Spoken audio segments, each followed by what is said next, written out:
સૌથી પહેલી જે વાત હું લઉં છું એ છે કે વાહન અકસ્માતમાં 42 ઈજાઓ, મૃતકના શરીર ઉપર 42 ઈજાઓ નોંધાયેલી છે.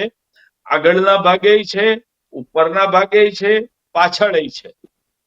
અકસ્માતનો સીન જો હું વર્ણવું, જે અમારું ફોરેન્સિક મેડિસિન કે છે કે એક જ વાર ઇમ્પેક્ટ થાય ફોર ફ્યુ સેકન્ડ્સ, પછી કઈ વ્યક્તિ ફેંકાઈ જાય ને કાં નીચે આવી જાય.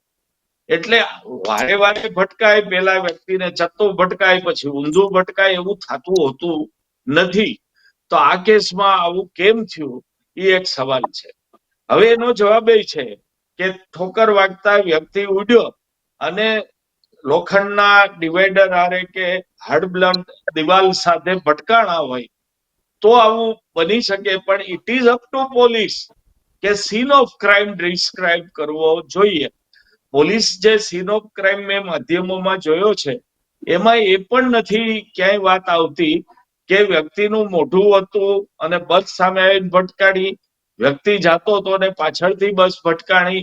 આ બધી જે વિગતો છે એ જ્યાં સુધી જાહેર ન થાય ત્યાર લગી તમે પોસ્ટમોર્ટમ રિપોર્ટ કોરિલેટ કરી શકતા નથી.